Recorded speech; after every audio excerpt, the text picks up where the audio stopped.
इतिहास लिखा है इसमें, कुछ खास छिपा है इसमें। इतिहास लिखा है इसमें, कुछ खास छिपा है इसमें। मर्यादा है, कोई वादा है, विश्वास रखा है इसमें। सात फेरों से मिला ये तो उपहार है, मेरा श्रृंगार है, मेरा श्रृंगार है, मेरा श्रृंगार है, मेरा श्रृंगार है। मंगलसूत्र, मंगलसूत्र, मंगलसूत्र, मंगलसूत्र, मंगलसूत्र, मंगलसूत्र,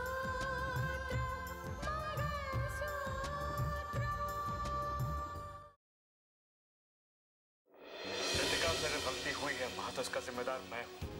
इसे वहां चलने के लिए मैंने कहा था। तुम्हारे जिम्मेदारियां लेने से बात खत्म नहीं हो जाती है मानस।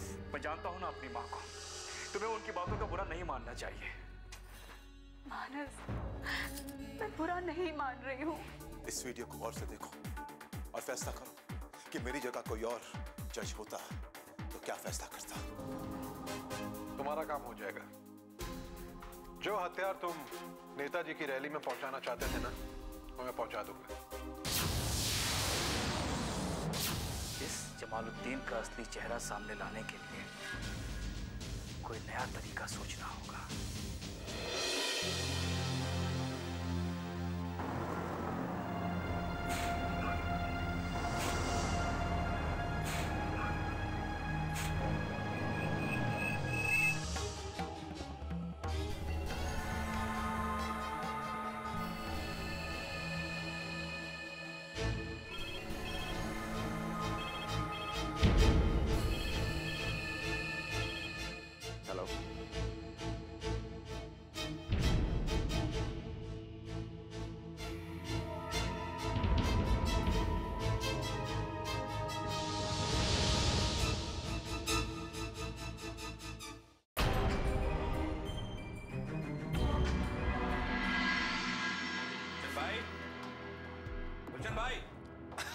कहाँ हो जवान साहब, कैसे हो?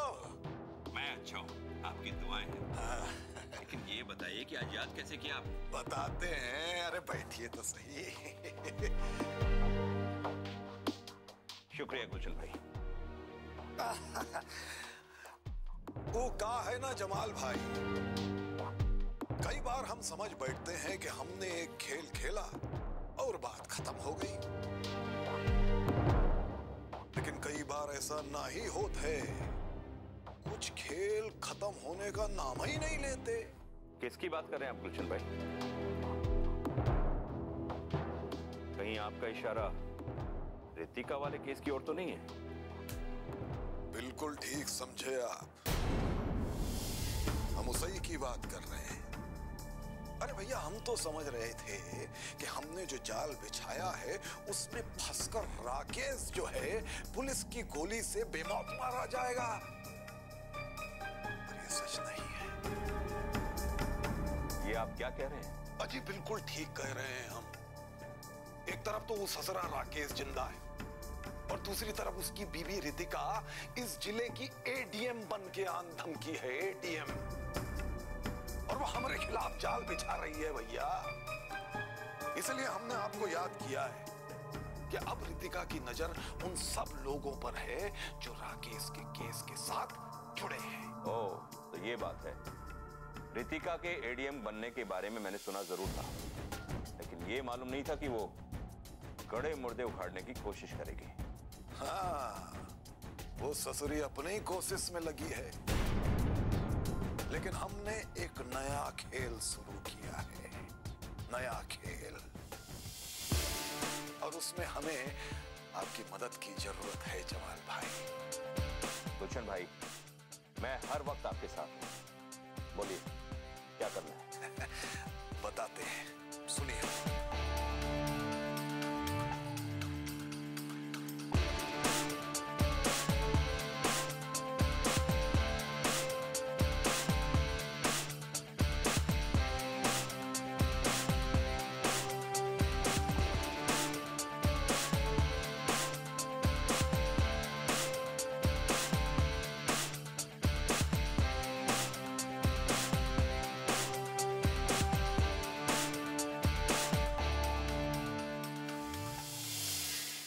वाह, गुलशन भाई आपका प्लान बहुत पसंद आया। बस भाई इस बार बहुत उम्मीदें हैं आपसे, बस फेल ना होने दीजिएगा हमको। इंशाल्लाह। चलता हूँ। प्रणाम।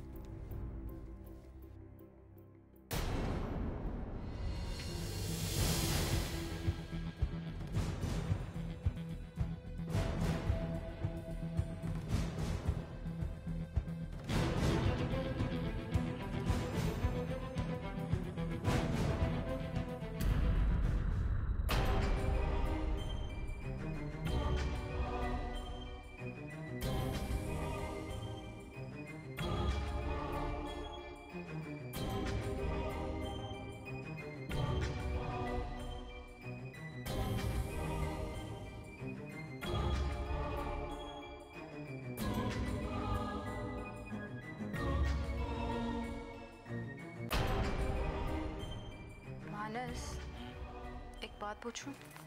पूछो। ये इस पे जाल बिछाने से पहले क्या तुमने कुछ जानकारी हासिल की इसके बारे में? जैसे कि इसका बैकग्राउंड क्या है, किन किन लोगों के साथ जुड़ा हुआ है, उसके घर में कौन कौन है? यस यस यस रितिका, काफी कुछ जानकारी हासिल कर ली है मैंने। सारी इंफॉर्मेशन इस फाइल में है।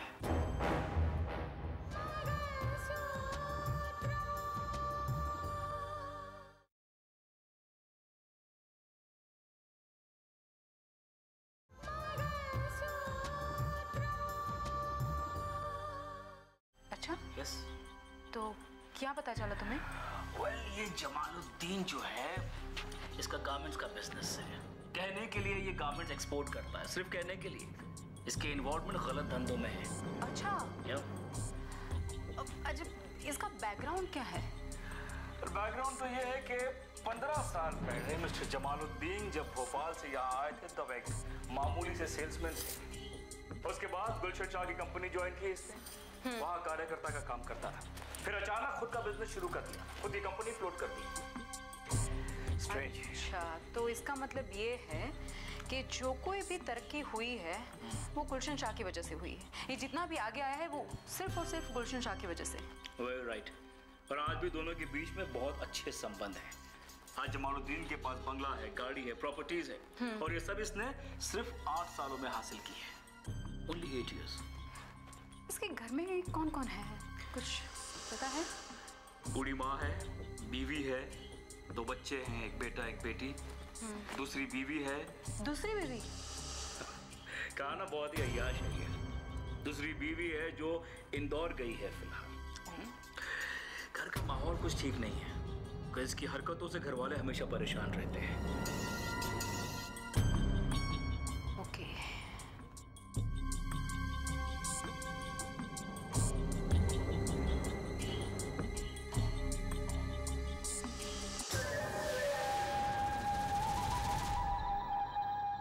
हेलो।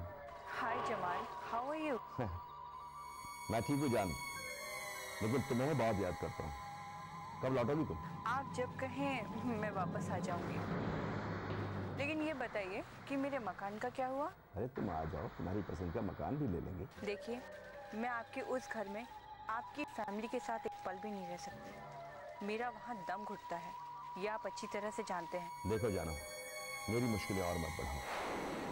अंदरूनी तौर पर तो मैं 2 हिस्सों में बट ही चुका हूँ। जाहिरी तौर पर मुझे मत बांटो प्लीज। देखो, अपने आप इस घर में एडजस्ट करो।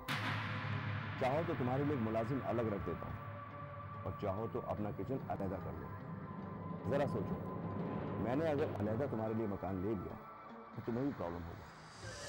इंतजार और तन्हाई तुम्हारी जिंदगी का हिस्सा बन जाएगी।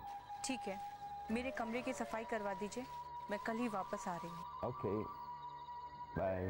Okay bye.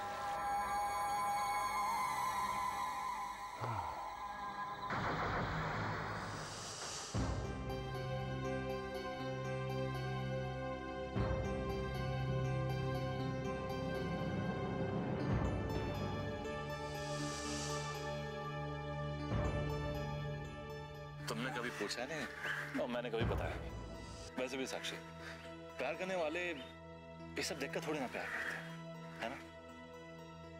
लेकिन जब तक मैं यहाँ हूँ तुम्हें मुझसे मिलने रोज आना। Okay, promise? प्रॉमिस।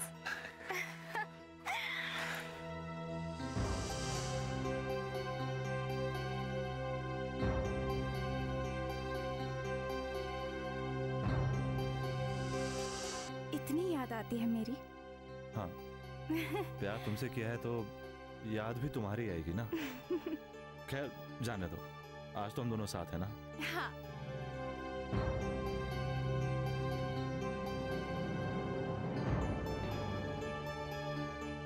मुझे नहीं पता तुम अभी क्या सोच रही हो, लेकिन अब मैं तुम्हें इस बात का भी यकीन नहीं दिला सकता कि मैं ऐसा नहीं हूं।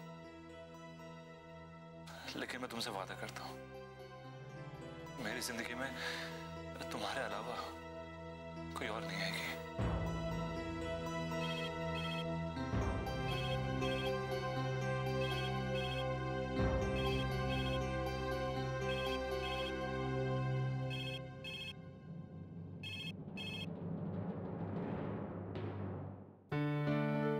हेलो।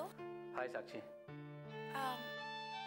हाय रोहित, कैसे हो? बताओ कैसे फोन किया? क्यों, क्या मैं तुम्हें फोन नहीं कर सकता? नहीं, वो मैं सोच रही थी कि शायद तुमने भाभी के बारे में पूछने के लिए फोन किया होगा। क्यों, कुछ हुआ क्या? हाँ, वो एक्चुअली कल रात को भैया और भाभी हादसे में घायल हुए लोगों को देखने गए थे। और माँ की आदत तो तुम जानते ही हो, हर छोटी सी बात को बड़ा बना देती है। इसी बात को लेकर पापा ने माँ को डांट दिया और अब माँ कह रही है कि वो घर छोड़ के चली जाएगी। क्या? हाँ रोहित, एक छोटी सी बात इतनी ज्यादा बढ़ जाएगी हमने तो सोचा ही नहीं था।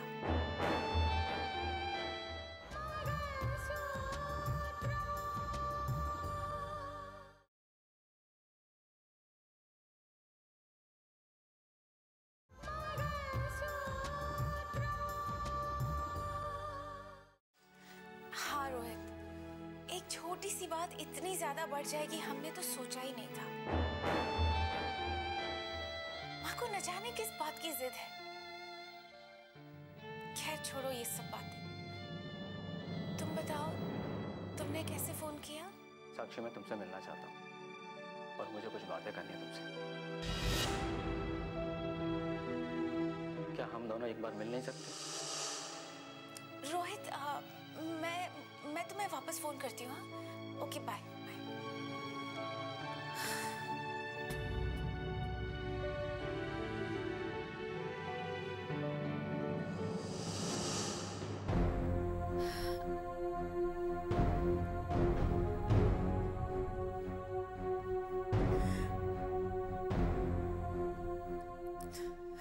तुम जो कहना चाहते हो मैं समझ सकती हूँ रोहित, पर समझकर भी क्या मुझे समझना चाहिए ये मुझे पता नहीं।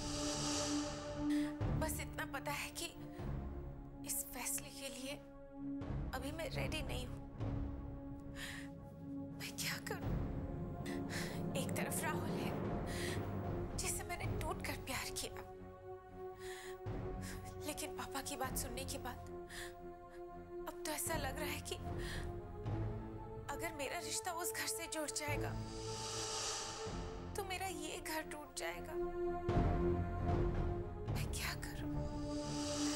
भूलने की कोशिश करने के बाद भी रितिका भाभी राकेश को नहीं भुला सकेंगी और दिव्या न जाने कब से राहुल का सपना दिल में लिए हुए बैठी है। उसका दिल भी टूट जाएगा। मैं करूं तो क्या करूं?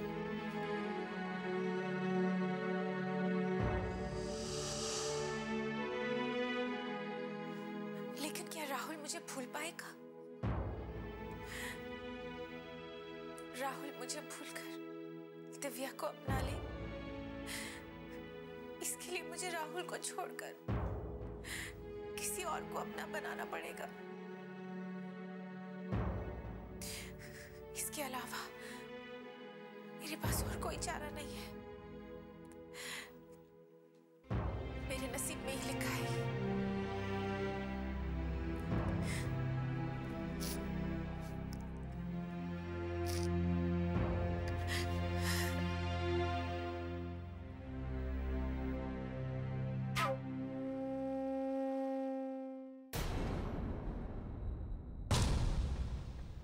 शारदा, ये जो कुछ भी हुआ है ना, ऐसा नहीं होना चाहिए था। अब हमारे चाहने या ना चाहने से क्या होता है? देखिए ना, अभी रोहित ने अगर बताया कि सुजाता जी घर छोड़कर जा रही हैं। ये शक तो मुझे पहले से ही था दीदी, कुछ ऐसा ही होना था। देखो, इस बात का जो डायरेक्ट असर है वो रितिका की जिंदगी पर होगा। असर तो पड़ेगा ही भाई जी। इसका जिम्मेदार तो रितिका को ही ठहराया जाएगा। लोग तो यही कहेंगे ना कि उस घर में रितिका ने कदम रखा और उसकी सासू मां को घर छोड़ने पर मजबूर कर दिया।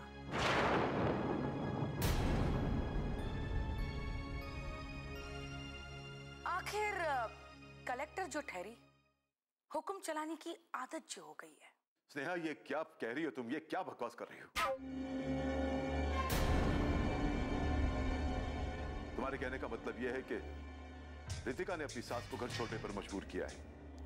मैं ऐसा क्यों कहूंगी? ये तो लोग कहेंगे,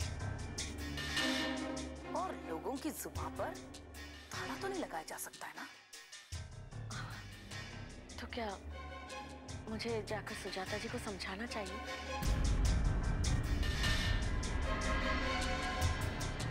शायद मेरे समझाने से वो मान जाए। नहीं नहीं नहीं शारदा, ऐसा नहीं करना चाहिए। यह मसला उनके घर का है। अगर उन लोगों ने रितिका से कुछ कहा होता तो हम शायद कुछ कह सकते थे, लेकिन ये मामला है, ये उनके घर का है।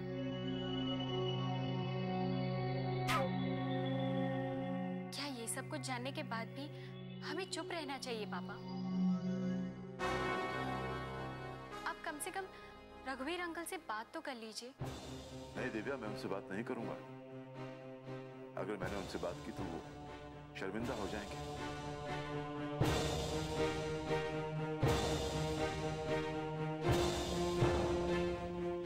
मुझे ऐसा कुछ भी नहीं करना चाहिए जिससे उन्हें शर्मिंदगी महसूस हो।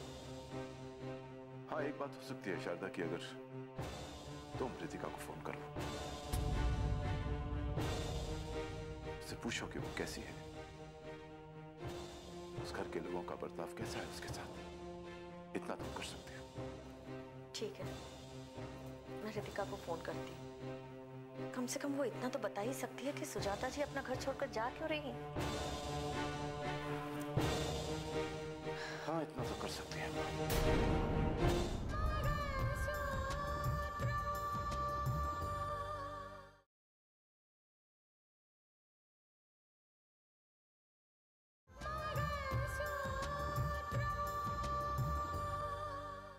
बेटा, मैं उसे रोकता भी तो कैसे रोकता मैं उसे? वो सुनती तब ना। अहंकार है उसके दिमाग में, फितूर है उसके दिमाग में। तो हमें लगता है कि हमने उसके अहंकार को ठेस पहुंचाई है। ऐसा नहीं होना चाहिए था पापा जी, गलती मेरी ही है। मेरी गलती की वजह से मम्मी जी ये घर छोड़कर चली गई। अरे मुझे बाहर जाने से पहले एक बार उनकी परमिशन ले लेनी चाहिए थी, पूछना चाहिए था।